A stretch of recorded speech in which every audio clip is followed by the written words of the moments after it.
Welcome to the Cool Fireman Podcast, a virtual firehouse kitchen table with What's a Rolfie, Unkie, Fireman 1231, East Coast Kellys, JDB Cubed, and Fireman Freddy. Let's get to the show. I need to see y'all a picture. It better not be another shirtless picture. It's not. I will show you. My phone is full of them. I was going to say, like, you would have declined. He would not. He'd love it. But I had to delete the old ones because I'm it's nothing but Doug with his shirt off. Yeah. It would be his wallpaper. I mean, who did those? my buddy Doug McWilliams, Hook and Halligan Leather Company. We went to recruit school together. He started doing that not long after we got out of recruit school. My Engine 2 shield, which was, I got him to make me that when I got off probation 2 years after I got hired rather. That was my first assignment. That was his 66th shield made. The one he just gave me for the truck was 1580, I think. Good night. Dude, he's hustling, man. He just took a break for the summer because he's studying for the promotional exam coming up in the fall. So he's taking a break for the summer. He's going to kind of put the stuff on hold for a while. But we were looking back yesterday when he gave it to me yesterday morning that the details of the Engine 2 when he gave me, the 66th one he did versus, 1,566 essentially. So, 1,500 shields later, how much more detailed he's got and how much neater, I guess, would be a good word for it. I mean, he does really good stuff though. And he does it all by himself. He doesn't have any help. Yeah, I mean, it's in his shed in the back of his backyard, and he loves it. I mean, he made his own. He made himself some suspenders. He hasn't ventured into anything but shields. He doesn't do any radio straps. He did fix my radio strap because he's got the equipment to do it and stuff. But strictly shields. That's his bread and butter, and he's got a real talent for it. He's got a good program on his computer. He can take basically anything you want and convert it, and works out pretty good for him. Yeah, he's doing good, man. So episode 49's unpaid sponsor is, say it one more time. Hook and Halligan Leather Co. There it is. Right here in Chesterfield, Virginia. Has he got socials? Yes, I think that is Hook and Halligan Leather Co. I think is the socials. But if you Google it, I'm sure it'll pop up. Doug McWilliams is his name. Solid little guy. There you go. Little cuss, he's tiny. T-I-C. As my grandma used to say. So that's that. But he'll make a damn good officer, and he's going to test well in September. So that's a perfect segue. We were kind of talking about it right before we came on and hit the record button. What were we going to talk about? We were going to talk about Big City Doug, BCD's recent transfer off of the truck to the engine, right? Or no, from the engine to the truck. Excuse me. Yeah. I got it backwards. Yeah. Engine to the truck. So what's all that about? I asked to go to a dual house. For those who are unfamiliar with that term, a dual house houses an engine and a truck, or even a rescue, potentially, whatever your department has. Ours have engines and trucks because we don't have rescues. I asked to go to a dual house about 6 years ago. And about 6 years ago. And 4 years ago, I finally got transferred to one. We staff our engines as ALS. And I am the only ALS firefighter assigned at my station at a dual house. And a dual house, we have to have more staff, obviously, because there's more units. Both of the officers are ALS, but because our engines have to be ALS, if either one of the officers is off, but especially the engine boss, I have to ride the engine. I don't have a choice. So I've been a little delayed in getting all this truck stuff done. I didn't ever ask to be assigned to a ladder truck until about 3 or 4 or 5 months ago, whatever it was when I asked. I just wanted to get to a dual house because I like truck work. I'm a blue collar guy. It's like to the core. I grew up swinging a hammer, cutting tobacco. That's me. I like tools. I like how things work. I like the idea of truck work. I'm a bigger guy. I'm a hefty kind of guy. Like I'm good at picking up stuff and putting it down. You know what I mean? Like that's what truckies are, right? Use your momentum that God gave you. Right. Gorillas. The last, what is this, March? So it would have been December, was our last transfer list when the recruit school comes out. It's typically when we do our transfers. I emailed my BC and explained to him why I wanted to be transferred because one guy got transferred from our truck to a truck in the Southern Battalion, which is it needed a truck operator because the guy was retiring, and he was the perfect guy for it. So that opened up one spot. And then another guy that was assigned to our truck was on the promotional list. I'm like, all right, well, it's a good potential. He's going to go act somewhere as a lieutenant. So that's going to open up another truck spot. So I would like to be considered to transfer to the truck. He said, okay, I'll talk about it with everybody else and whatever. And the list came out. My number got called. So I'm really excited about that. I don't want to say I've been working towards it for 10 years, but in the back of my mind, I have been, because like I said, it's what I love to do. No, don't get me wrong. I love putting out fire. I love riding a fire engine. It's great, but I like truck work. I like mechanical things. I like saws. I like figuring out, like yesterday, we took our whole company down to our training facility, did a bunch of extrication stuff and figuring out how to lift a car in a different, like outside of the norm. Like I like the thinking part of it. All right, we have this person in this car that's trapped. How do we get them out this way in this situation? That's the stuff I like to do. Long story short. So I'm excited about it. My truck company is the busiest one in our county. We are the biggest, Unkie. Don't forget that. Biggest and busiest. We are historically, basically every year, the busiest truck company in my county. We now have 6 truck companies. We had 5 forever. But it's a great assignment. I don't ever want to leave the fire station I'm at. I've got 8 more years before I hit my 25. Excuse me. I don't probably intend to do all 8 of them there, but I might, because it's my favorite station in the county. It always has been. And now I'm assigned to the truck there, which is obviously the busiest truck. I couldn't be happier. I mean, I'm in a great place. I'm now, even as a young guy with 10 years on, I'm the senior guy on my shift. So now I'm that voice of authority, so to speak. We joked about it. I was always a habitual line stepper, right? We talked about that early in the podcast, guys. Now things have changed drastically in seniority at my station.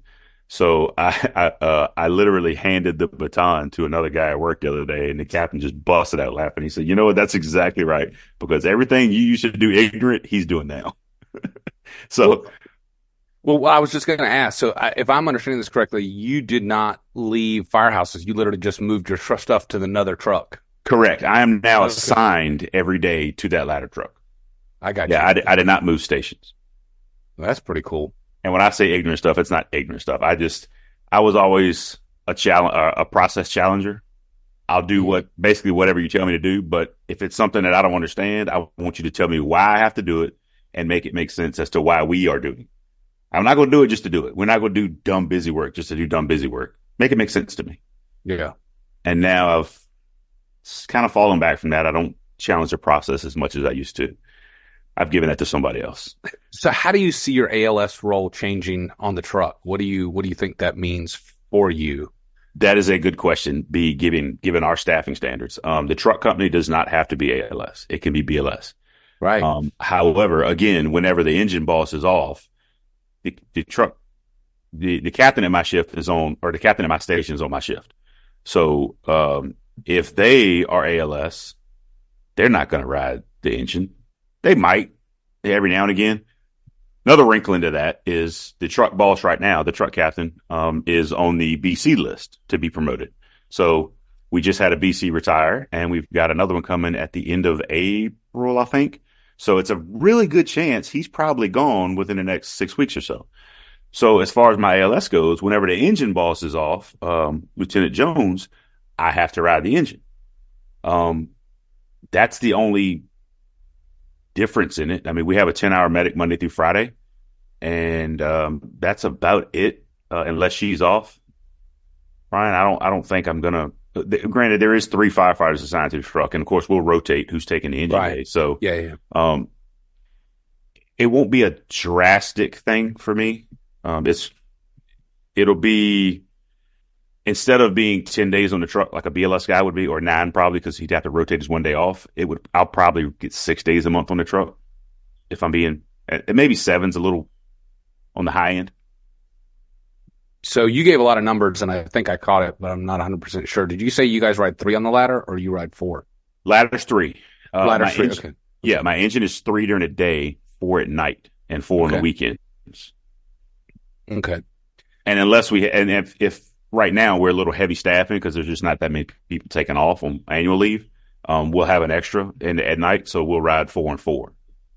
But So- typical standard staffing is 3 for our ladder. So I know the DoD just came out with a rule, not far from me, because I know a lot of guys who are DoD. And Adam, I want you to chime in here real quick.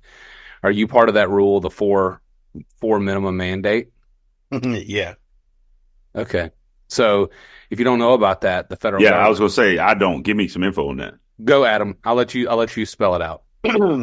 I've heard about it. We don't follow it. Okay. Well, in that case, basically what it says is you have to ride 4 on all your engines all the time, and if not, it shuts down. Oh. Yeah. So everybody's like, whoa, wait a minute. But hold on. At a DoD installation, yeah? Yeah. Which, Adam, well, you have 2, right? Yeah. I work for, I'm a firefighter for the Department of the Navy. And my department ranges from Virginia to Maine to Indiana under my fire chief.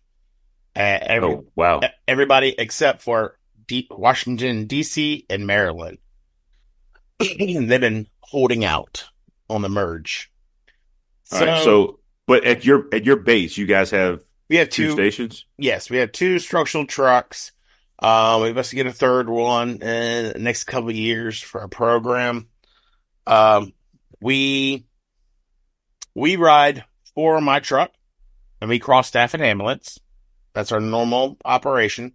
The other station has a battalion chief, a quint that's supposed to have 4 people on it, and an ambulance with 2 people on it. That quint has been riding with 2 people, still doing mutual aid, going out into the city. It's been running as 3, runs as 4. It'll cross staff that ambulance sometimes. It's a crapshoot. We're severely short staffed. So you say cross staff. You guys, you say you staff your unit with 4 and cross staff the ambulance. So if the ambulance gets a call, you'll drop 2 to take that. Yep. Okay, so the same amount of people have to cover all that. But So what Brian is saying, so if you guys weren't able to staff, say, your engine with 4, your engine would brown out, and then the other, so if there's 3 of you there, would go to the other house. Go to wherever they need us to staff up the other trucks, or vice versa. It just depends on your requirements for that day. It depends on who's in charge, who's running that day. If the sun is up, if it's over 60 degrees, if the wind's blowing a certain degree, angle, is how we do stuff. Yeah, it's a real crapshoot of how we staff. As the key words we are told, they are fluid and dynamic. Fluid's one of them. So it is what it is. It just kind of. I'll say for a lot of the municipal departments around here, we're running a minimum staffing of 3, full staffing at 4 for all engines. We have squads like QRVs for medical calls. So to nerd out, I got my nerd glasses on, Adam. I got my nerd glasses. So for us, we have basically pickup trucks that meet almost all the requirements for a service company. And so they can also be a QRV. So we're not killing our engines and running them to death. Plus it gets service company credit for ISO. It puts 2 people on a call really quickly. It put the thumbs up on your screen. Did it? Yeah. Nice. I saw the bubbles. I was like, what is this? I was like, what is that? Okay. So it'll put 2 on a service company style vehicle. And this is common across departments all across Eastern North Carolina. They'll put, like I said, a pickup truck style with almost all the credit for ISO. Then it'll put people so that way the engine doesn't have to roll as much. Usually the response times are a little bit quicker, not necessarily, but I don't want to say the problem with it because I don't know that it's really a problem. I haven't been underneath that platform in a very long time as far as on the operational side. But the only dilemma that I saw with it was that when you get to that scene, there are so many vehicles that are there to meet your full staffing because in that instance, to have the 2 on the squad, you've dropped down to 3 on your engine. Does that make sense? Because ideally there was enough people to be able to allow for time off. So it's a little bit of a P game to get stuff shuffled around. Now our ladder almost always runs 3, maybe sometimes 4. Well, I say sometimes it can run as low as 2. So that is the minimum staffing is 2, ideally 3, and then some BCs will move it and put 4 on it. So yeah, we run pickup trucks too, but for a whole different reason. But yeah. Brian, are your the pickup trucks, the QRVs, are they staffed or did the guys drop to take that? So they will come off of the engine. So let's talk about rank structure real quick. A lot of the departments around here will have firefighter trainee 1, 2, and 3, and they don't start driving until they get to backup driver or engineer status, and then they'll pick up LT to ride in as captain. And then, of course, they will become captains and then BCs. Actually, we have an intermediate spot at my department, which is called assistant battalion chief, but a lot of other places will have a senior captain's position. So, they'll have it depending on what and how their makeup is. But, the thought process is that, a lot of those folks, whenever they want to staff a squad, they will put it with at least an engineer. So if you have the staffing, you will probably transfer to the highest call volume station as a low level engineer, right? You got your boots on the ground, a backup driver, just to get some command experience on those medical calls, and response times, to be, driving on the squad calls and then have a senior firefighter with you. So I don't want to say totally brand new people, but also it helps that firefighter train up as well. They're not by themselves with a new driver with a new firefighter. They don't want to do that either. My very first day as a driver, cut loose. I was cut loose on a squad by myself, which we had a reserve engine, and I had a firefighter that was there less than 6 to 12 months. And it was nuts. I had I think it was a 12 or 14-year-old that hung himself. That was what I did, and so that was like my second call. My first one was a difficulty breathing, and then my second call was a hanging. My third one was going back to the brother who found out his brother was dead. It was just bam, bam, bam, bam. And so a lot of that stuff has been taken care of now to try to be able to put systems in place where you don't have a brand new driver handling a call like that by themselves. So that way they get some exposure for that.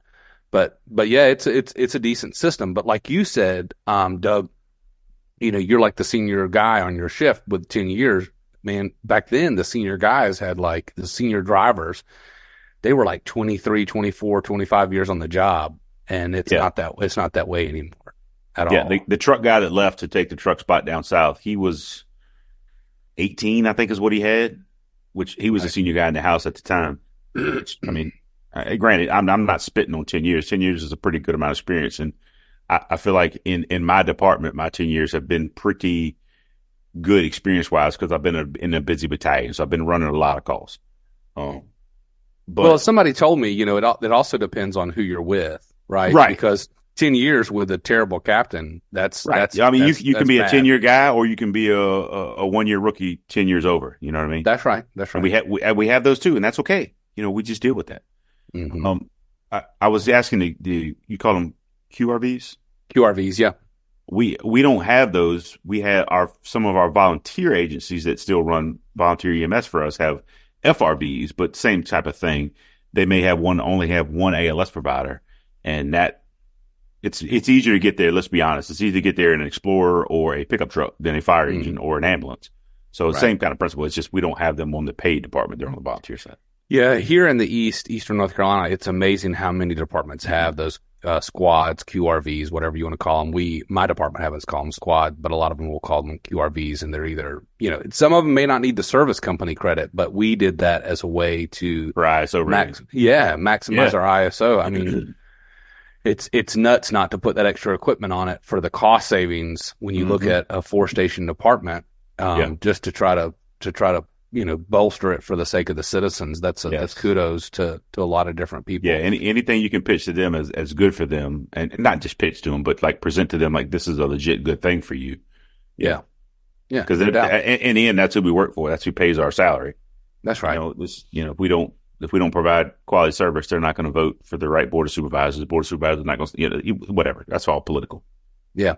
So Politics what is your, you said you sent an email to your BC. Mm-hmm. You talked about how you wanted to be blue collar. If not that I'm, interested in it, but I am interested in it, like in the personal aspects of it. You could blow smoke in this next statement if you wanted to, but like, what do you want out of the next 12 to 18 months of riding that truck other than I don't want to say self-serving. That sounds almost like it's a bad way, right? But like the blue collar work out of it. What do you want to gain that you haven't been able to gain on the engine company? Because if it was easy, you would have stayed right where you were, right? Yeah. Being at that station for the last 4 years, whenever you're at a dual house, most of your engine folks have some truck knowledge and or experience.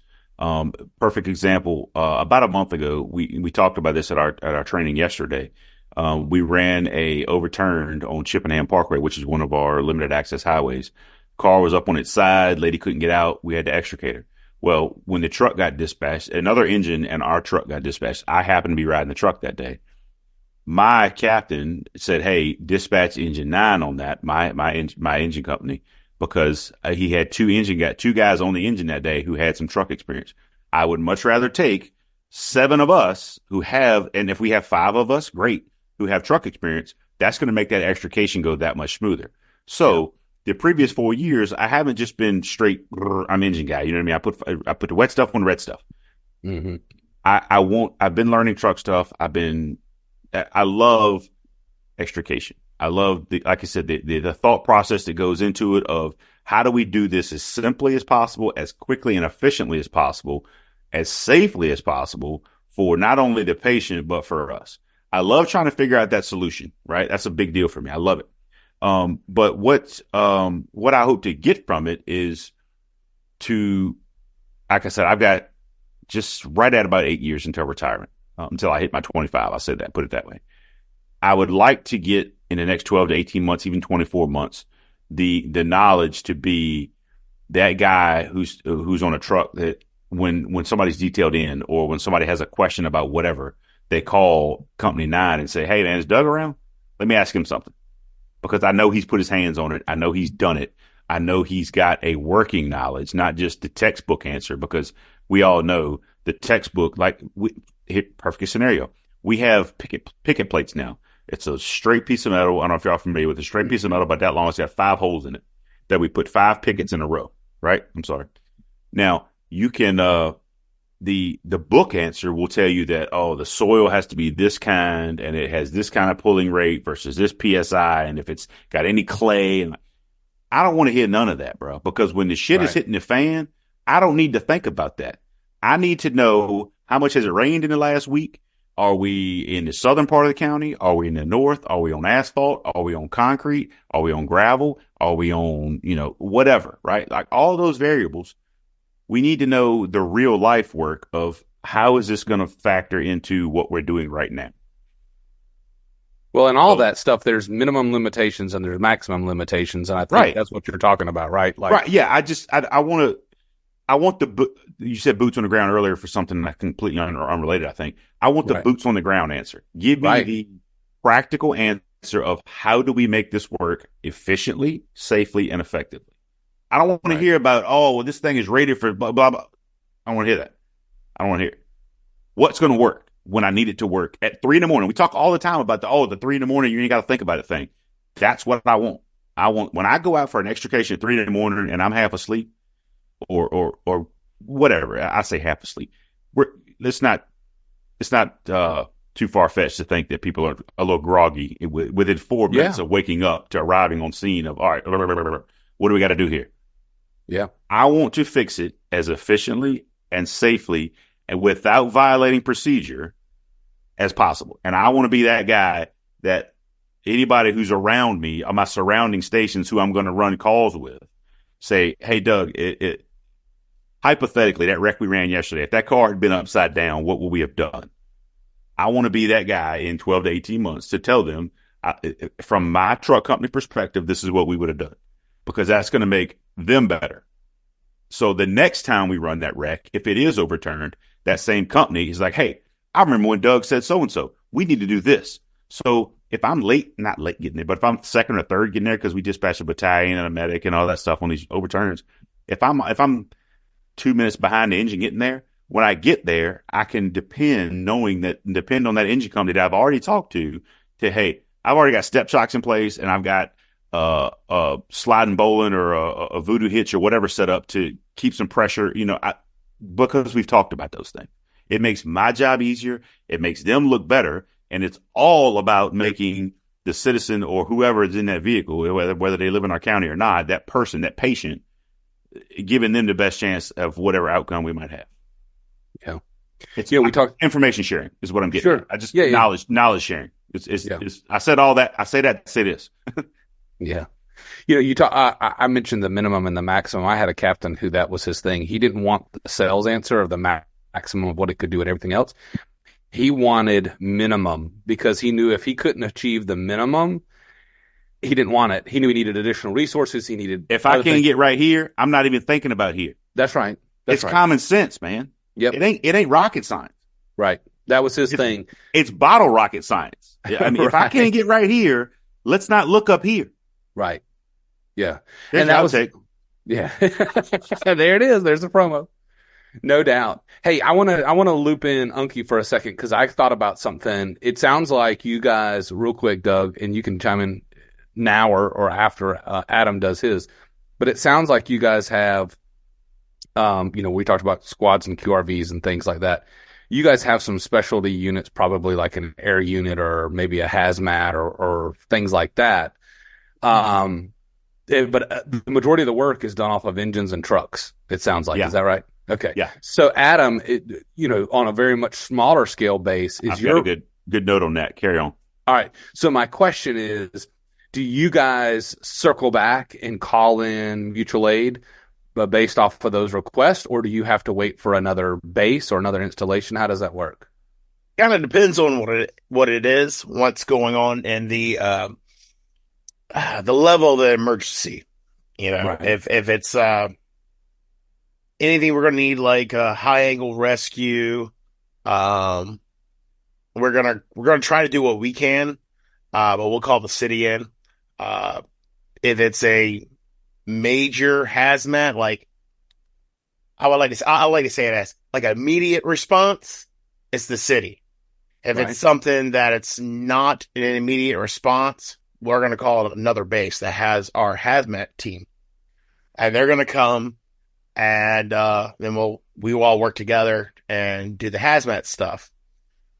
We do have some squads at three major bases. We got 3 different districts or battalions for you city guys. So we'll have a squad there that has a lot of equipment on it. So it just kind of depends. We got ARF trucks, so they're our airport rescue firefighting trucks. We got those in my district and another district, 2 of the 3. And we got quick response vehicles. They're usually hanging out with the airfields over at the other district. Well, yeah. So I'll say this before Doug chimes back in, and I think you were starting to say something. Sorry, I'm on mute. Yeah. Yeah, I was going to say. A little off topic. Does Norfolk Fire Department staff the airport there? The Norfolk Airport? No, Norfolk International is their own fire department. They are VRS. Okay. Yeah. I got you. So like Richmond. Richmond has their own airport or fire department. Yeah. Are they VRS? Well, you mentioned the ARF thing. I don't know that. I went to class. I went to a training class years ago with a guy who worked there, but I didn't ask him. Yeah, probably. They might be. They may be federal. So one of the things that I was going to circle back with, and this is kind of a good segue into that, was, one of the big things that we're seeing, and I wanted to get some input on, is regionalization. You talked about 3:00, groggy in the morning. You're trying to remember all these things. You look at all the skill sets that everyone has to be, and it used to be said, well, we're a jack of all trades, master of none. That kind of that theory, and that's not okay, right? That's not the full quote. Oh, well, I know it's not. You can chime in with that if you want to. But my thought process was a lot of chief officers and a lot of chiefs, when they get together, are saying, you know what? That's not good. So I tell you what, let's do a risk assessment and let's see what it is. So if my district's primary risk is hazmat, well, then why don't I be really good at hazmat? And then, I'm not going to worry about confined space. And if I have a confined space, hey, Chief Jones, y'all have a lot of confined space risk. Y'all go master that. And if you have a hazmat, call me. Okay? Because, I'm spending money, I'm spending time, I'm spending resources, and, to try to be good at all these things, and nobody's winning in anything. And that's not good either. So, it's like ARF, and we don't have an ARF response, but we do have a response protocol specifically for that. So it's good stuff. Well, we don't have an airport in our town, but our military installation right close by does, and so they have their own crash fire rescue through the military installation. But all of the DoD firefighters are trained in ARF and hazmat techs. So it's pretty wild. Doug, what were you going to say? I know you wanted to circle back. I want to take this time to introduce my man, one of my newest pet. No, he's not second my newest pet. This is Burt Reynolds. Hey, buddy. The Burt Reynolds. How you doing? Check out his mustache. Uh-huh. This is Burt Reynolds. He's a Highland Lop rabbit. He's sweet as can be. He's a rescue also. I rescue a lot of stuff. My department is an all hazards department. And I like to think that we're really good at all of them. We have a hazmat team. We have a tech rescue, obviously, which is a regional, I believe, team. I'm fairly certain they're regional. The Virginia State, I don't know much about it. I just call them if I need them. And we have a dive. We do have an air unit that we recently added to, it's about a year ago now. Any working incident, as we deem it, I don't know, you guys are probably familiar with that. Yeah. Any working incident now, if it's declared a working incident over the radio, automatically gets an air utility dispatch. It's a very nice air unit. It's got, let's see, I was assigned there for a while. I think it's got 40 air bottles, plus a onboard compressor. It's a really nice unit, really nice truck. It's got a huge awning. It's got some rehab stuff on it. It's got a rolling rack to pick up 5-inch. Hallelujah. Yeah, good stuff there. Is it a truck or a trailer? Well, we used to have a van, like it was like a down by the river, like a box truck kind of thing. And then we went short term to a pickup truck when we were getting a new unit. And now we have, it's like a big bread truck almost, but it's a newer unit. It's a one-piece unit. Super nice unit. It's housed in the center of the county at Station 20. I was assigned there for a short time. Really nice unit, really easy to operate, and it's crucial on working. How many staff that? One or two? Nobody staffs it. Okay, We reallocated some staffing. Engine 11 used to be staffed at 4.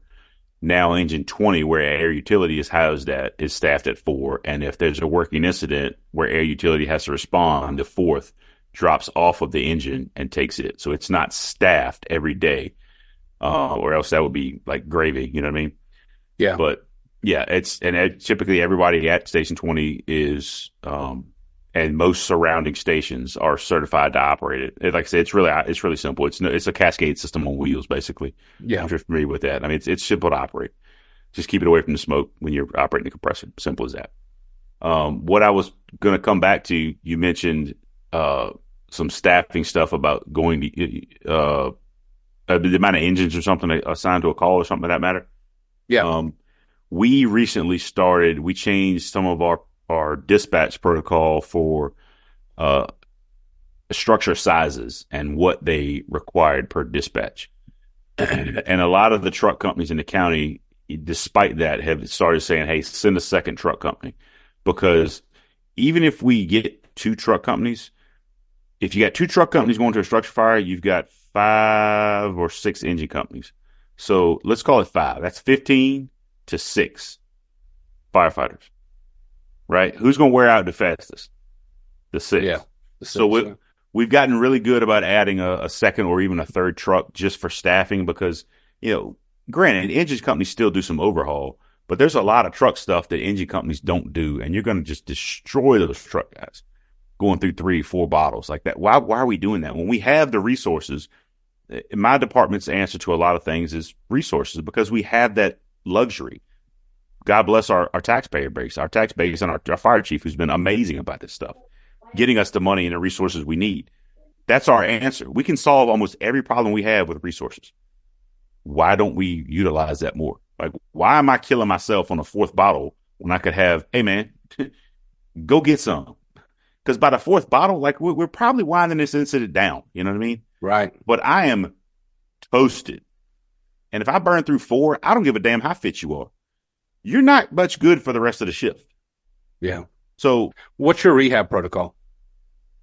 I can't quote the protocol to you. Our incident commander, our battalion chiefs, who quickly take charge of most incidents, are really, really, really, really, really good about rotating staff through, hey, go to rehab. Hey, go to rehab. Because we've, again, back to our resource problem, or not problem, luxury. We geographically, we can be on scene of a structure fire within 7, max probably 8 minutes with water on the fire. Like, we're going to solve the problem pretty quick. And at that point, it just becomes, all right, did we get it knocked down enough to where we can, all right, let's take a breath. Let's reset. Cool, man. Things are going well. Or do we need to hustle more? So our chiefs are really good about recognizing where are we at in the incident, and do I need to keep pushing, or can we fall back and say, all right, go to rehab. So before you get completely spent, go take a breath. Let somebody else go, especially if it's in a incipient stage, if you will. Mm-hmm. Right? Yeah. It's kind of a chill. It's all right. There might be some hot spots here and there. Some knee walls. We got some stuff hidden behind a wall, but it's not rapidly growing, right? We're okay. Again, I can't quote the procedure to you because I haven't studied for the promotional exam and probably won't.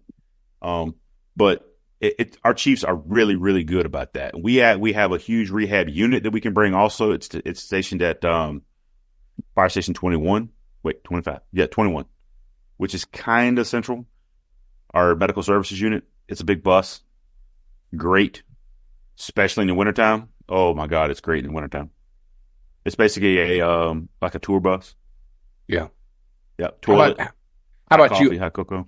How about you, Unkie? Do they have rehab? Go ahead. Sorry. And the Richmond Flying Squad. Shout out to Richmond Flying Squad. They are amazing. They are staffed all the time.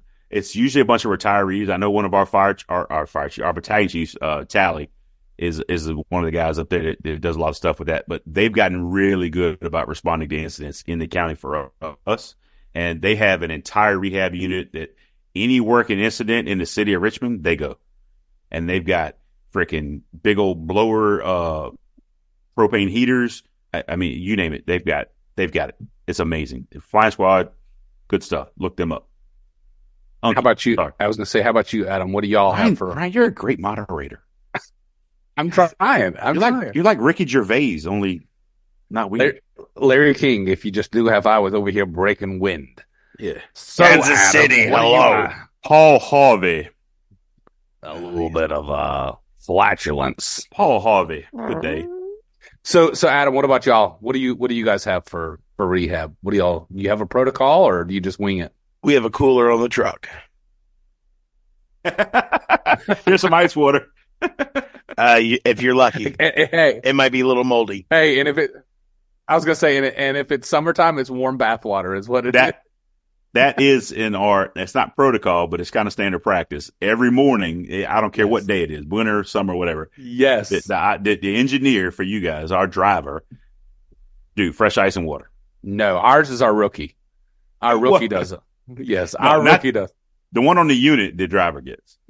Yeah. My company, we do have a little old Folgers can with like some nabs and Snickers bars and that kind of stuff. Because unless you call MSU, you're not getting food. We have a can of Viennas. No, we have a can of baked beans, and we have a can of cream of jalapeno on the truck, along with my cooler. Cream of jalapeno. Of all the things to have on the rehab, now that's your outtake right there. Yeah. Cream of jalapeno. Oh, I have it's some kind of canned bean. I'll take a picture of it sitting y'all tomorrow when I go to the firehouse. Don't get me wrong. I love a beanie weenie. Don't get it twisted. No doubt. Again, I'm a blue collar guy. I love a beanie weenie. Put it on the exhaust manifold. That thing's gonna be right, son. So absolutely, ours is very structured. Unfortunately, we had some very close near misses that mandated that we have a very structured policy. Just like you said, Doug, our chiefs are very good about making sure that they know 2 bottles in, they send those crews to rehab, they get vitals, they get, Oh yeah, we're not doing no vitals. No. Oh yeah, all that stuff. We're not doing that. Yeah, it's very, very structured. And so there's systems in place for all of that because unfortunately, because of the near misses that happened very close to us, they are recording that because unfortunately, because those were not recorded after the fact, there was no way to identify an elevated blood pressure. And so workers' comp and things did not want to pay. Okay. So we had that and we take the time. Like you said, can you push? What we found was it was more important for us to slow down. Remember that saying? It is so important for us to slow down and make sure that we get those baseline vitals and everything else for the sake of the benefits of those. And hopefully that we never need it. It's more of a have it and not need it kind of thing than not have it need it. Workers' comp and the attorneys are a whole nother conversation to have. Sure. But again, so they have it and we don't run EMS as far as our ambulances. So we can either do that as ourselves as EMTs or the paramedics will be there. But EMS system, that's a whole nother podcast too, right? But ideally they're the ones to do that. But if they're not, what we'll do is we'll have somebody maybe that's doing RIT who's sitting there dressed, ready to go, who then has the EMS bag, and then they can go ahead and do some of those baseline vitals as well. And then who goes in right then is our, third and fourth. ERFs, effective response forces, that's another question of like, how many people do you have on units? How many people do you have on the scene of that working fire? You said you guys level up with a number of units based off of the type of units. We had that for the longest time, but then we actually switched back to just a standard protocol. So if it's a structure fire, we're going to send a certain unit. And that's what we found seemed to work. Now, in our VFD world, around here, we have 4 stations, and in some instances, based off of risk for water, and or if it's a town and they need a ladder or whatever, they'll drop a 5th station because of that. Of course, with the volunteer world, it's all about manpower too. So that's on first alarm. 4 stations or possibly even 5 for either water or aerial support. But it's pretty wild to see that. I think Adam's taking a nap. He put his head down. Oh, what? He's like, oh, Chief's talking. Let me take a little nap here. He's just boring me head to death. So really cool. So I'm excited to hear about what you got working down the pike for your time on the truck company to gain that experience. Adam, do you see yourself switching out on units like this? I mean, I'm riding a pickup truck for the rest of my career. I mean, that's kind of my gig. But what about you? Do you see yourself ever having to change the trucks or units that you're riding? Voluntarily? Either or. Voluntarily? No. Mandatory? Maybe. So, I mean, you could move stations maybe? Mm-hmm. Yeah. I got you. I'm actually a mold kid in my department, so I'm at my base and my station for a reasonable accommodation, and I know that they can move me, but it won't last long. Not as a threat or nothing like that. I've done 24 hours at certain other stations, and I've been sick within 24 hours. I'm just like wiped for the week. Wow. I'm very hypersensitive to mold and some other stuff. So don't go to NFA. Every time I ever went to NFA, I left with a terrible sinus issue, like nobody's business. Super, whatever they got there. So here's what I'm going to do. I'm going to engage our YouTube folks that are watching on YouTube. And if you're not, I want you to go to YouTube if you're listening on one of our podcasts and drop a comment, because that made me think of something that Adam said. Are you up for involuntary shift movements? Do you think that's a good idea or a bad idea? Should you be made to move? Should the crew bust up?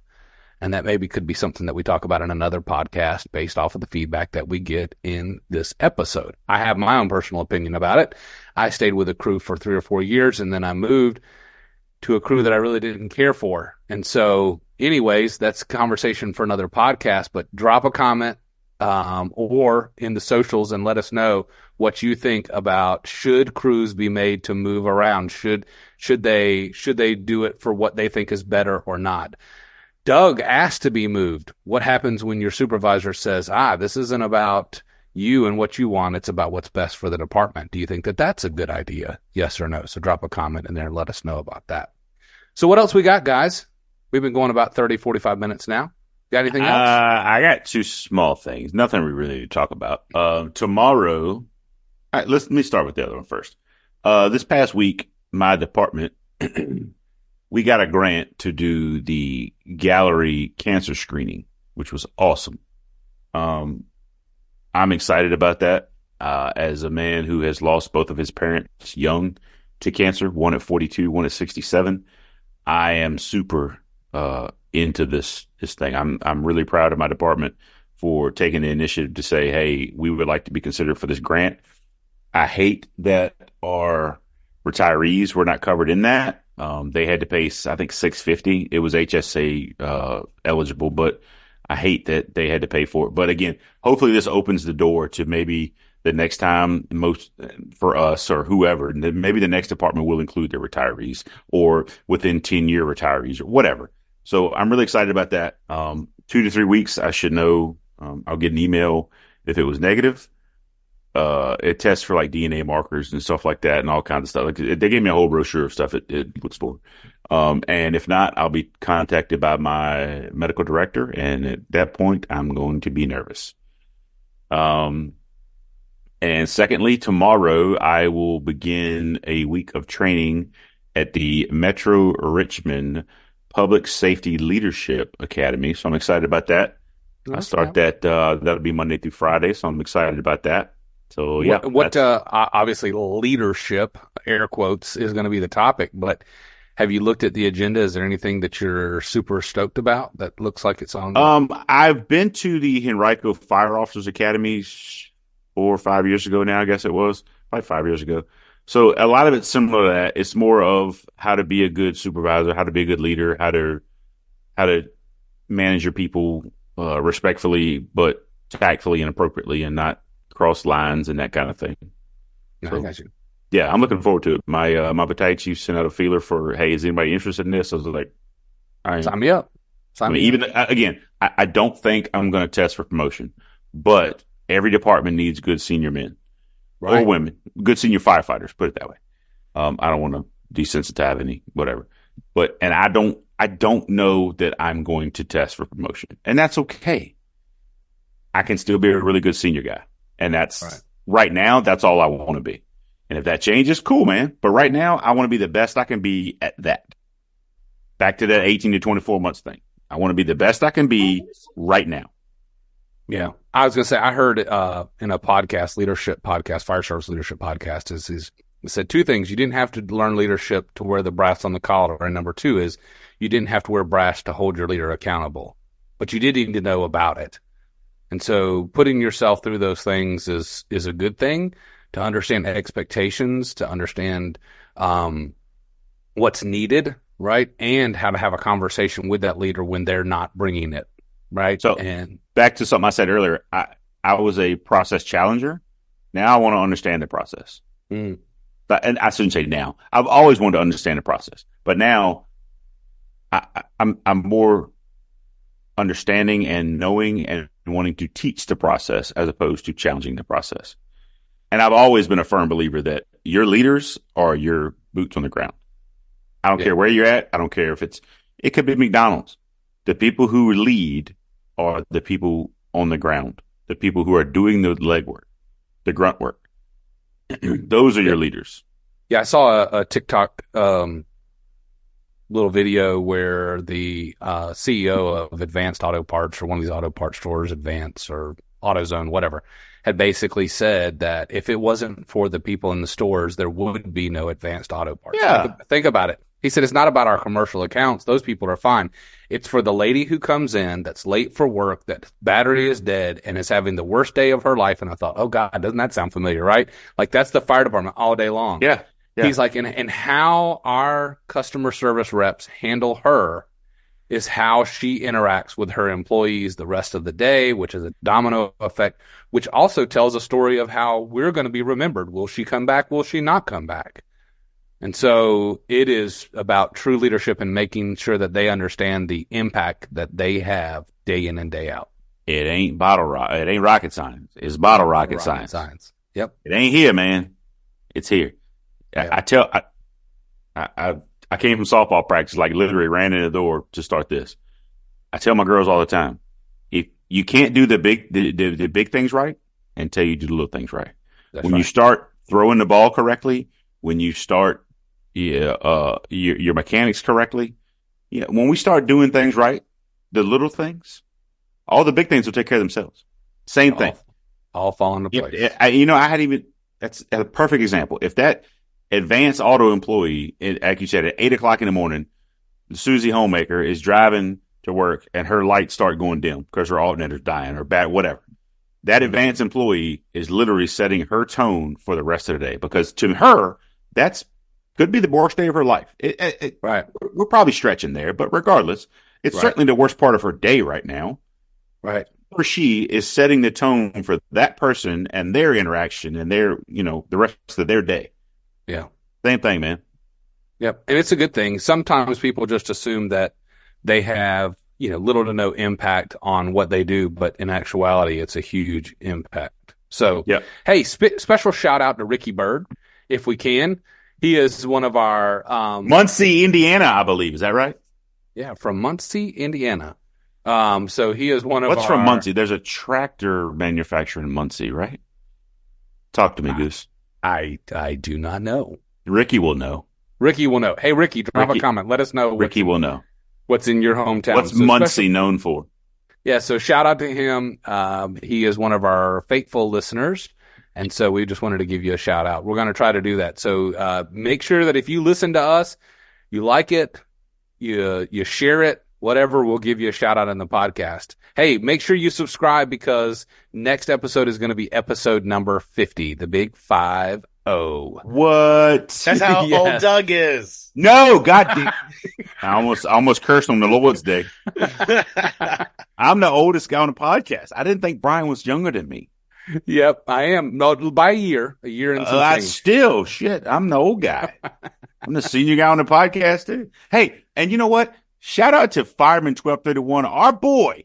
Yes, Mick Hammond. The baby. Finally making it to 1 million on TikTok. Good for you, buddy. I got to give him a jab. That's the reason why he's not been on, and I had to take his place, because he was too busy making TikToks and getting followers. Good for him, dude. I love him. I love him. He's only got a month before he goes away. Every time I drive south, man, I stop and see him and Clarissa, man. I love him. Shout out to him. Good for him, man. I'm happy for him. Wouldn't it be some crap? He finally hit 1 million, and it's awesome. And like next week, they shut it down at the federal level. That would be his luck. Don't get me started on that bullshit. I got to pay $5 for some bullshit at the store, but we gonna worry about banning TikTok. Yeah. Whatever. I ain't getting into that. I know Freddie would like it though. He'd be like, "Fine, get his numbers down." And because they've been battling for a long time. Yeah. Freddie just gave up. Yeah. And Nick, I would, if I was Freddie. I would just say that. Just bow down, dude. Give it up. All right. Well, we'll catch you when we see you. We'll see you when we see you, as they say. Yeah. Right? Yeah. Y'all be safe. Love y'all. On number 50. Peace. Roll it, Gigi. Before you leave, hit that subscribe button, turn on notifications, and give these firemen a huge thumbs up. Also, make sure you check out the coolfireman.com for more. Thanks!